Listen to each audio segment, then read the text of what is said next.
साथियों, बहुत बार आप जो है अपने घर के सामने कोई ऐसा वास्तु दोष अपने आप पैदा कर देते हो जिसका आपको पता भी नहीं चलता।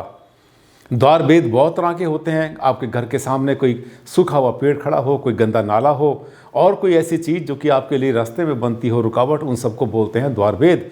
लेकिन कुछ द्वार भेद ऐसे भी होते हैं जो कि हमारी लाइफ पर बहुत गहरा असर डालते हैं, लेकिन उनका हमें पता भी नहीं चलता।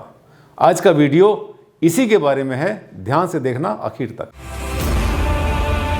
नमस्कार साथियों, बहुत बहुत हार्दिक स्वागत, हार्दिक अभिनंदन आप सबका मेरे इस चैनल पर।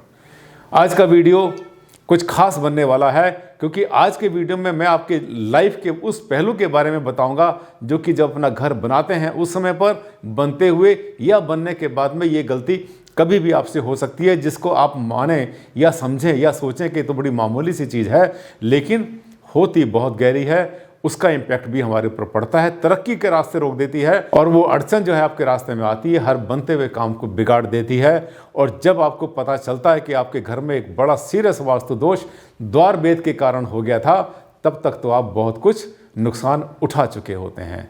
ऐसा आपके साथ ना हो, इसलिए ये वीडियो बना रहा हूँ आपके लिए। आइए चलते हैं, दबक के बारे में बात करेंगे। दबक किसको बोलते हैं? कोई जगह ऐसी, कोई ऐसा रास्ता ऐसा जो कि पहले ऊंचा, फिर नीचा और फिर उसके बाद ऊंचा हो गया हो। ये आमतौर पे करना पड़ जाता है हमें। ऐसा नहीं कि कोई ब्यूटीफाई करने के लिए करते हैं, बल्कि कई बार हमारे सामने ऐसी मजबूरियां होती हैं कि जिसके कारण हमें दबक बनानी पड़ती है। कोई भी गेट या कोई भी दरवाज़ा, कोई भी मुख्य द्वार आपका बिल्कुल लेवल में रहता है, कोई समस्या नहीं होती। रोड अगर आपके सामने की ऊंची हो जाती है तो वो भी एक द्वार भेद की कैटेगरी में आती है। अगर आपका घर ज़्यादा ऊंचा हो जाता है वो भी द्वार भेद बनता है। यानी घर की ऊंचाई और रोड की जो ऊंचाई है वो एक नॉर्मल होनी चाहिए, जिसके अंदर कि आपको जो है बहुत ज़्यादा उसमें मेहनत ना करनी पड़े, गिरने का खतरा ना हो और कोई रुकावट आपके सामने ना आए।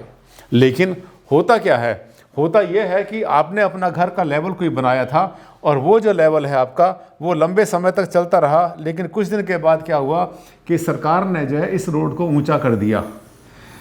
ये जो रोड है सामने की, मान लें ये रोड पूरी की पूरी ऊंची हो जाती है। जैसे रोड को ऊंचा करते हैं, रोड के ऊंचा होने के बाद में आपको लगता है कि आपका दरवाज़ा नीचा हो गया और कभी कभी घर भी नीचा हो जाता है।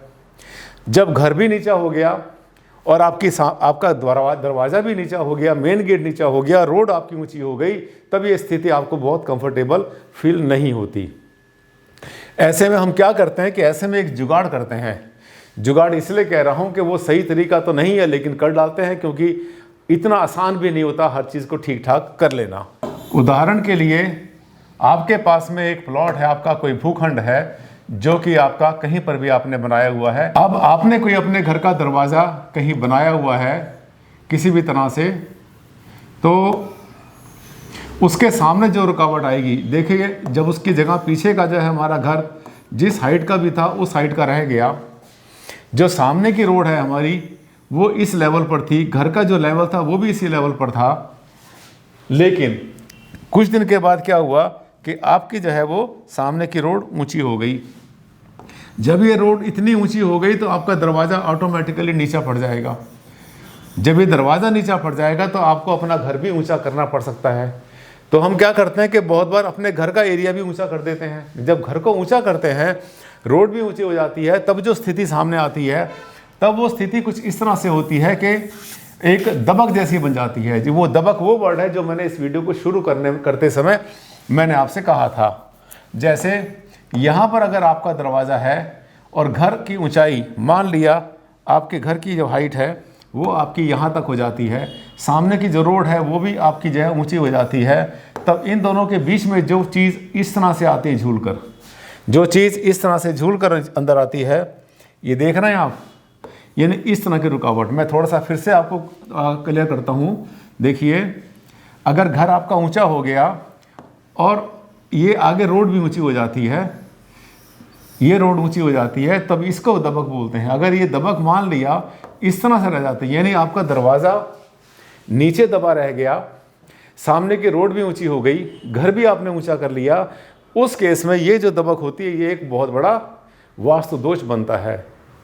इसके लिए आप प्रयास करें, कोशिश करें जितना आपसे हो सके तो इसको, दरवाजे को अपने ऊंचा करें, ताकि इस डोर को जो है पहले इस लेवल को बराबर कर लें, अंदर का लेवल और बाहर का लेवल बराबर कर दें। बराबर करने के बाद दरवाजे को थोड़ा सा ऊपर उठा दें, तभी ये वास्तु दोष दूर होगा, अदरवाइज वास्तु दोष बना रहता है। जब तक ऐसा नहीं कर पाएं तब तक क्या करेंगे, तब तक इन दोनों के बीच में ब्रिजिंग कर लें। ब्रिजिंग किसको बोलते हैं कि ये दरवाज़ा है हमारा, देखिए फिर से देखिए ये आपका दरवाज़ा है यहाँ पर, और सामने की रोड ये इतनी ऊंची हो गई, घर को आपने ऊंचा कर लिया, तो आप ये कर सकते हैं कि टेम्परेरी इन दोनों के बीच में कोई ऐसा छोटा सा एक पुल जैसा बना लें, लकड़ी का या किसी भी चीज़ का।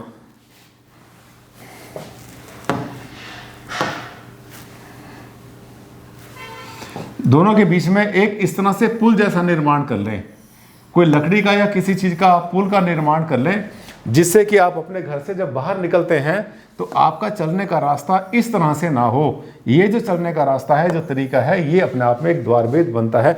ऐसा बिल्कुल लाइव केस मेरे सामने आया था अभी 3 दिन पहले। मैंने तभी सोच लिया था कि इसके ऊपर मैं वीडियो बनाकर सबको जागरूक करूंगा मैं। वैसे तो क्या होता है कि जो रोड का लेवल होता है आपके घर के लेवल से थोड़ा सा डाउन होना चाहिए, 6 इंच डाउन हो, 9 इंच डाउन हो या 1 फुट डाउन हो, उसको डाउन रहना चाहिए, ऊंचा नहीं होना चाहिए। लेकिन अगर कभी ऐसा होता है कि रोड ऊंची हो गई, आपका घर नीचा रह गया है, तो ये प्रिकॉशन करना आपके लिए फ़ायदेमंद होगा।